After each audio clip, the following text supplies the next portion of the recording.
My book, Super-Imperialism, was all about how the United States, by establishing the dollar as international reserves, meant that when the United States runs a balance of payments deficit, which is almost entirely military, to support its 800 bases around the world, these dollars end up in foreign countries for spending for goods and services and payments to people and bribes to the government officials. And these dollars are turned over to the central banks for the local currency, which is what local suppliers want. And the central banks have a problem. What do we do with all of these dollars that are floating in? And central banks don't buy control of corporations. They don't buy private sector stocks and bonds because they're risky. Central banks buy U.S. Treasury bills. So all the money that is spent on the balance of payments deficit on military account and on American investors buying out Chinese stocks and Chinese companies, these dollars are all spent on U.S. Treasury bonds to fund the balance of payments deficit, but also at the same time to fund the domestic budget deficit. So the larger the U.S. balance of payments deficit is, the more it spends militarily and politically around the world, the more foreign central banks end up financing the domestic budget deficit, so that the United States Treasury doesn't have to borrow from U.S. Investors. It doesn't have to create money itself. More and more of the U.S.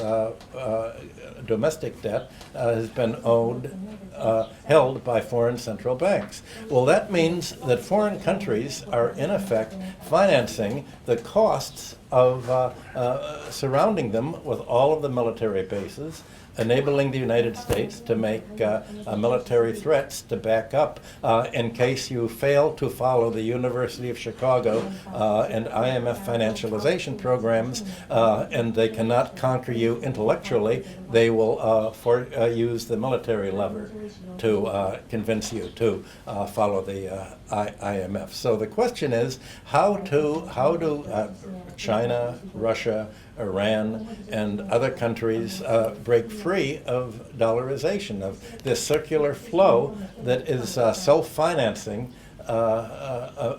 American military spending by forcing the costs onto dollar holders? Well, the answer, obviously, is not to use the dollar. Another reason not to use the dollar is to look at what the United States has done to Iran and other countries. The U.S. threatens to isolate foreign banking systems that use the SWIFT bank clearing system, or to make penalties on other governments that will help invest in your countries. So to break free of American control of your economy, a control of your economy designed to force you to sell your most profitable industrial sectors to U.S. investors, to force you to invest in your country only by borrowing from the United States and giving U.S. investors a ripoff. You have to have a non-dollar currency. And the non-dollar currency alternative has to be large enough to have a critical mass that it can be used internationally. And I think that's why China, Russia, Iran, its allies are trying to create a currency area incorporating largely the Shanghai Cooperation Organization, so that you can denominate your foreign trade and foreign investment and government spending in your own currency, and break through not only of the U.S. dollar, but from the International Monetary Fund. The objective of U.S. monetary policy and International Monetary Fund would basically be, if you run a budget deficit, you would do something very different from the U.S. The U.S. runs a budget deficit by creating money. It never expects to repay its debt. But outside the United States, it says other countries must finance the deficit by selling off the whatever is in the public domain. Sell off your land, sell off your real estate, sell off your commanding heights, your infrastructure, your electric utilities, your raw materials. The ideal of the United States for what it would like China to be would be what it did to Russia after 1991. Essentially, they told Russia, you have to create back your domestic ruble issues by holding U.S. Treasury securities and borrowing from the U.S. Russia paid 100% interest per year to the United States in 1993, 1994, to U.S. investors for domestic spending. The fact is, Russia did not need any foreign exchange at all to pay domestic wages, to pay for domestic goods and services, but they're trying to force Russia to say any money you create, any domestic currency credit you create, you have to do it in US dollars and pay interest to the United States for this privilege. There is no need for such a privilege. At the end of this road, the United States convinced Russia to sell off its raw materials, its nickel mines, its electric utilities, its oil reserves, and ultimately, as you know, it tried to pry Crimea away from Russia. If China would follow the U.S. plan, at a certain point, China will be asked, will you sell off Macau and Hong Kong as a U.S. military base? Will you sell your IT information technology to the United States? We think that it would be much better if China would divide itself into 3 or 4 countries. Or even more. First of all, separate the Xinjiang into a separate currency area, carve up China. This is the U.S. plan of divide and conquer, and it uses financial policy to do this. The U.S. has discovered that it does not have to militarily invade China. It does not have to conquer China. It does not have to use military weapons because it has the intellectual weapon of financialization, convincing you that you need to do this in order to have a balanced economy.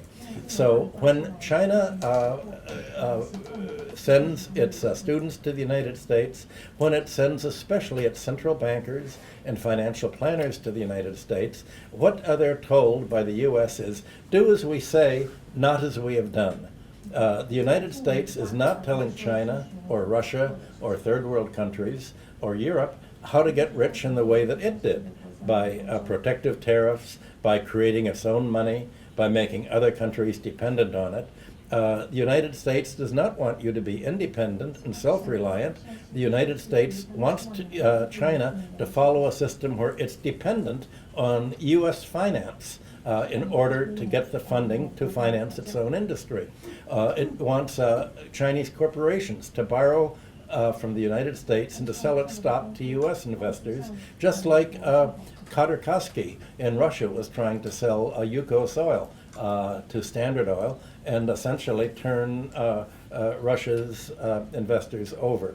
The United States has convinced China that your tax system should be based on raising the cost of labor. The objective of the United States is to injure China, to make it a high-cost economy by imposing the value-added tax so that it will increase the cost of consumer goods here, and by taxing consumer goods with a value-added tax, you will have to pay your labor a high enough wage to pay the taxes on consumer goods.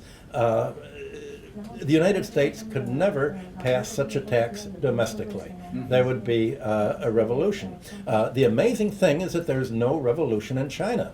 That, quite frankly, you are gullible, and your government is gullible, and that you were accepting by asking the United States economists to draw up a plan for China. Their plan is not to make you independent, not to help you grow, except to the extent that your growth will be paid to U.S. investors and used to finance U.S. Military spending, the balance of payments deficit, all around the world, encircling you and trying to destabilize you in Sichuan, in the Uyghur areas in the West, to try to pry China apart. Look at what the United States has done in Russia. Look at what the International Monetary Fund in Europe have done to Greece and Latvia and the Baltic states as a dress rehearsal for what U.S. Diplomacy would like to do to you if it convinces you to follow the neoliberal U.S. Economic policy that's basically one of financialization and privatization. So to answer Paulo's question, de-dollarization is the alternative to privatization and financialization.